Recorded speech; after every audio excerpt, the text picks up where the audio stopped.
சிம்புவும் அரசியல் அரிதாரம் பூச தயாராகிவிட்டார். தன் உறவினரிடம் தமிழகம் எங்கும் தனது ரசிகர் மன்றங்களை பலப்படுத்தும் பொறுப்பை ஒப்படைத்திருக்கிறார். உள்ளாட்சி தேர்தலில் சிம்பு ரசிகர் மன்றத்தைச் சேர்ந்தவர்களை போட்டியிட வைக்கவும் முடிவெடுத்திருக்கிறார் என்று சொல்லியிருக்கிறார்கள். உள்ளாட்சி தேர்தலில், சட்டப்பேரவை தேர்தலில் வாக்களித்தது போலவே மக்கள் வாக்களிப்பார்கள் என்று சொல்ல முடியாது.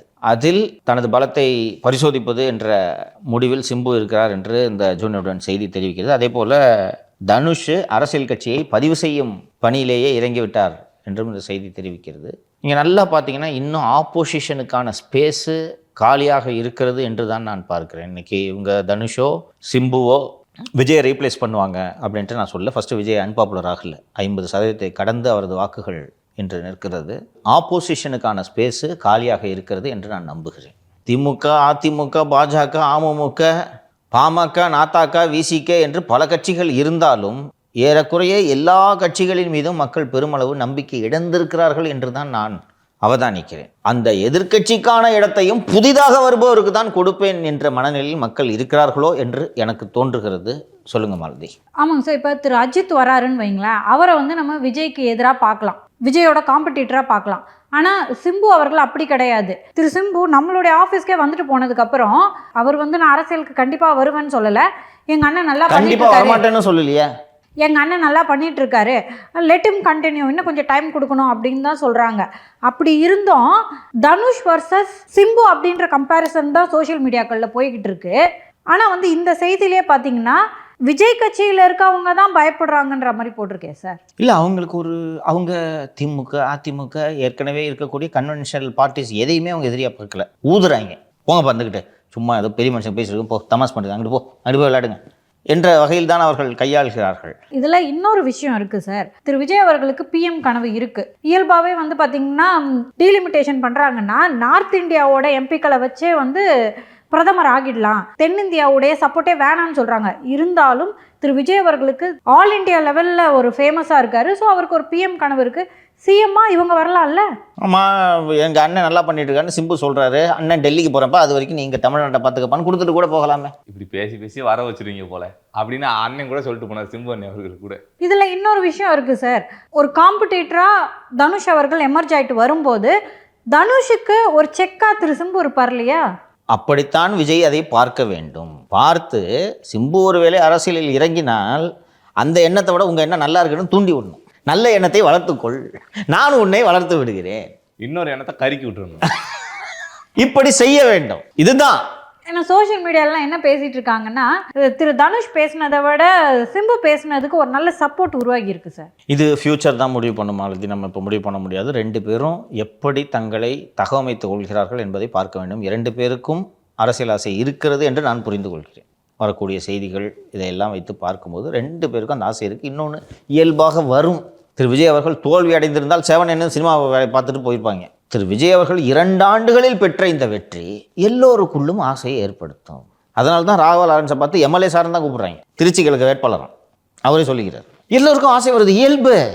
எவ்வளோ பேர் உங்கள்கிட்ட சொல்லியிருக்காங்க, ஐயோ என்கிட்ட நான் அப்போ போயிருந்தேன்னா இந்நேரம் நான் எம்எல்ஏ சொன்னாங்களா? பல பேர் என்கிட்ட சொன்னாங்க, ஆகலை மூடிட்டுருன்னு. இல்லை, பல பேர் தான் அடுத்த சிஎம் அப்படின்னு நினச்சிக்கிட்டு இருக்காங்க. இருந்தாலும் சிம்பு அவர்கள் யதார்த்தத்தை புரிஞ்சுக்கிட்டான்னு நான் நினைக்கிறேன். இப்போ நடிகராக இருக்கும் அப்படின்றதுக்காண்டியே மக்கள் நம்மளை தேர்ந்தெடுத்துருவாங்க அப்படின்றது இல்லை, நம்ம மேலே மக்களுக்கு நம்பிக்கை வரணும் அப்படின்றத அவர் புரிஞ்சிருக்காரு அப்படின்னு நான் நினைக்கிறேன். அந்த நம்பிக்கைக்காக உழையுங்கள். விஜய் உழைத்தார் அல்லவா, நீங்களும் உழைப்பை போடுங்கள். தத்துவங்களை எல்லாம் சொல்லாமல் இருங்கள். அட்வைஸ் எல்லாம் சொல்லாதீங்க, ஜனங்களுக்கு தெரியும். புரியுதா? எண்ணம் போல் வாழ்க்கை.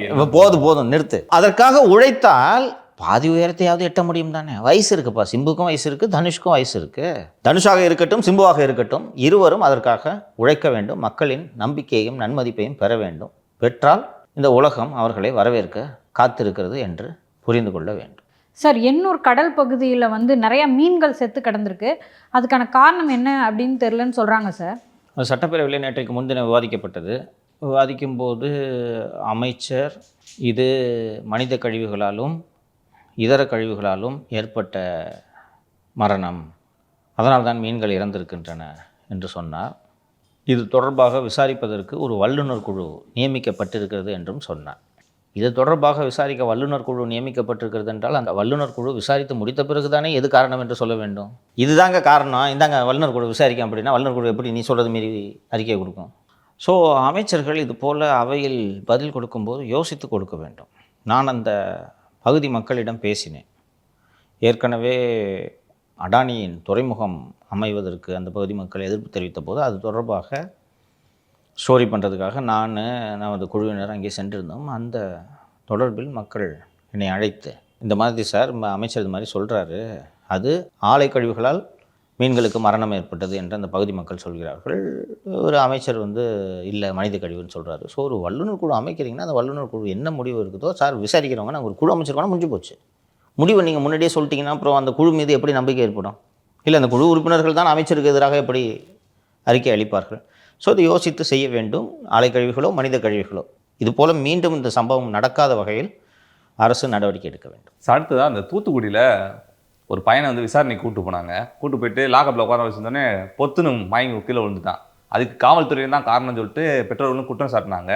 அதற்கு பின்னர் காவல்துறை சார்பில் ஒரு கிளிப்பு மட்டும் ஆட்டோமேட்டிக்காக அவனை மயங்கி விழுகிற மாதிரி ஒரு கிளிப்பை மட்டும் ரிலீஸ் பண்ணாங்க சார். இப்போ அந்த வழக்கு சிபிஐக்கு மாற்றணும்னு சொல்லிட்டு நீதிமன்றத்தை நாட்டிருக்காங்க சார். அருணாச்சலம் என்ற ஒரு இளைஞர் அதிக அளவில் மது பாட்டில்களை வைத்திருந்ததாக கைது செய்யப்பட்டு காவல் நிலையம் அழைத்து செல்லப்பட்டு அப்புறம் சொந்த ஜாமீனில் விடுவிக்கப்பட்டு அவர் இறந்து போகிறார். நம்ம விரிவாக பேசியிருந்தோம். நீங்களாம் சொந்த ஜாமீனில் விடுற ஆளே கிடையாது என்பதையெல்லாம் விரிவாக பேசியிருந்தோம். அப்புறம் லாக்கப்பில் ஒரு நல்லா உட்காந்துருக்க மாதிரி ஒரு 10 செகண்ட் வீடியோ ரிலீஸ் பண்ணாங்க. இன்னொன்று டாக்டர்கிட்ட ஃபிட்டு கூப்பிட்டு போகும்போது அந்த வீடியோ ஒன்று வெளியிட்டிருந்தாங்க. இறந்தவர் பிள்ளைமார் சமூகத்தை சேர்ந்தவர். இறந்து போன அந்த இளைஞர் தேவேந்திர குல வேளாளர் சமூகத்தை சேர்ந்தவராகவோ முக்குலத்தோர் சமூகத்தை சேர்ந்தவராகவோ நாடார் சமூகத்தை சேர்ந்தவராகவோ இருந்திருந்தால் இந்த பிரச்சனை இவ்வளவு எளிதாக முடிந்திருக்காது. பிள்ளைமார் சமூகம் ஒன்றிணைந்து பெரும் போராட்டத்தை முன்னெடுக்கக்கூடிய நிலையில் அந்த மாவட்டத்தில் இல்லை. இவர் நாடார் பையன் இறந்துருந்தான்னா அரசாங்கத்தோட கதை வீதிக்கு வந்திருக்கும்.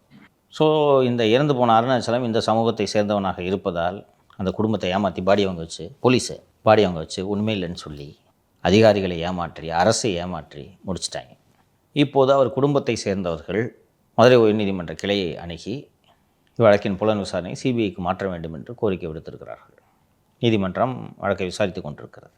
எனக்கு விஜய் அவர்கள் மீது பெரிய மரியாதை வந்தது எப்போதென்றால், தமிழகத்தில் எந்த அரசியல் கட்சியும் செய்யாத வகையில் காவல்துறையால் அடித்து கொல்லப்பட்டவர்களுக்கு நீதி வேண்டி முதல் போராட்டத்தை அவர் சென்னையிலே நடத்தி காட்டினார். எனக்கு ரொம்ப மரியாதை வந்துச்சு. யாருமே நான் 15-20 வருஷமாக நான் இந்த கஸ்டோடியத்துக்காக நானும் போழேந்தியும் கத்திக்கொண்டே இருக்கிறோம்.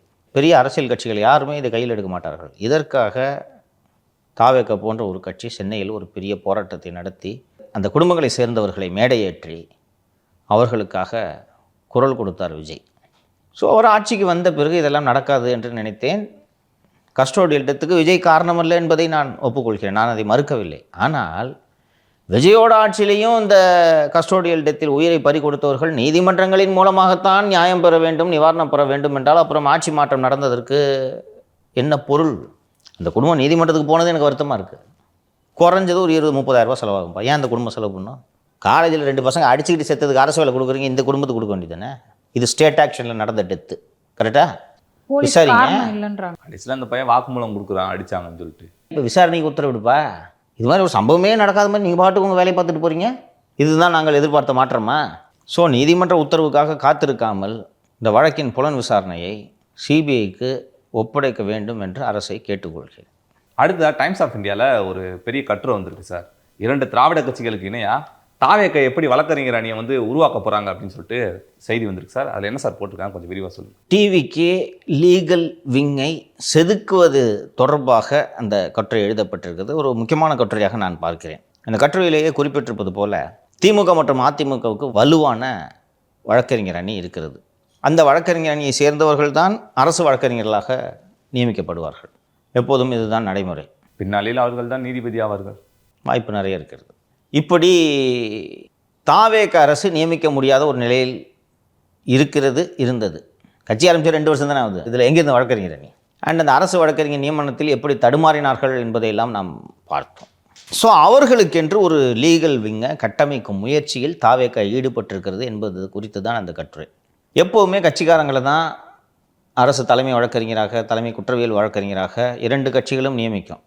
தாவேக அரசு அதிமுக ஆட்சியில் தலைமை வழக்கறிஞராக இருந்த திரு விஜய் நாராயணன் அவர்களை மீண்டும் நியமித்தது. அவர் கட்சி சாராதவர், மிக திறமையான வழக்கறிஞர்.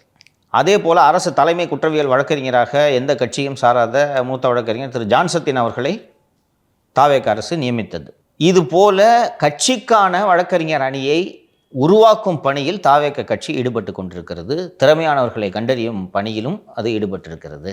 திமுக அதிமுகலேருந்து விலகி வருபவர்களையும் தாவேகவில் சேர்ந்து கொண்டிருக்காங்க. இதுவரைக்கும் அங்கே இருந்தவர்களுக்கு அனுபவம் இல்லை. அதாவது கட்சி கேஸை நடத்தினவங்க, கட்சி தொண்டர்களின் வழக்குகளை நடத்தியது அனுபவம் இல்லை என்றாலும் அந்த அணியை வலுவாக உருவாக்கணுன்றதில் அவங்க முனைப்பாக இருக்காங்க அப்படின்றத பார்க்கணும். இப்படி அரசு வழக்கறிஞராகவோ கட்சி வழக்கறிஞராகவோ நியமனங்கள் செய்வதில் கவனமாக தாவேக செயல்பட வேண்டும். இந்த அரசு வழக்கறிஞர் நியமனங்களிலேயே திமுகவினர் உள்ளே ஊடுருவதற்கு கடுமையான முயற்சிகள் செய்தார்கள். அதை மிக கவனமாக திரு நிர்மல்குமார் அவர்கள் தடுத்திருக்கிறார். உதாரணத்துக்கு குற்றவியல் வழக்கறிஞர் நியமனத்தில் திமுக ஆட்சியில் என்ஆர் இளங்கோவுக்கு நெருக்கமான விஜய் நாராயணன் அவர்களோட ஜூனியராக இருந்த ஸ்டாலின் அபிமன்யு என்பவரை அரசு வழக்கறிஞராக நியமித்தார்கள். கவர்மெண்ட் அட்வொகேட்டாக அவர் நியமிக்கப்பட்டு 5 ஆண்டுகள் தொடர்ந்து பணியாற்றினார். தாவேக அரசு வந்த உடனே அடிஷனல் பிபி அவருக்கு பேரை சொல்லிட்டாங்க உள்ள. அவர் விண்ணப்பிச்சு ஆடனே பிரமாதமான ஆளாச்சே என்று அவர் வழக்கறிஞராக நியமிக்கப்பட்டிருப்பார். அவர் நிர்மல்குமார் அவரோட நியமனத்திற்கு மறுப்பு சொன்னதாக கேள்விப்படுகிறேன். அவர் பேர் ஸ்டாலின் அபிமன்யு. இது போல் நீ சொன்னல அப்படியே ஜட்ஜாக வருதுன்னு, அதுக்கு தான் இது. ஸ்டாலின் அபிமன்யு பேரெல்லாம் உள்ள திமுக சொருவுனதுக்கு ரீசனு நம்பால் ஒருத்தர் அங்கே ஜட்ஜாக இருக்கணும்.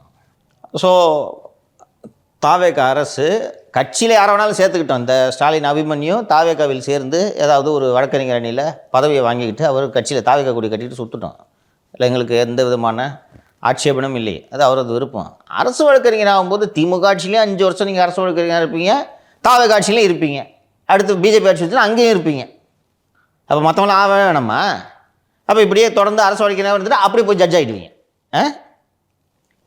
இப்படியெல்லாம் பல வேலைகளை எல்லாம் திமுக செய்யும். தாவேக அரசு அதில் கவனமாக விழிப்பாக இருக்க வேண்டும்.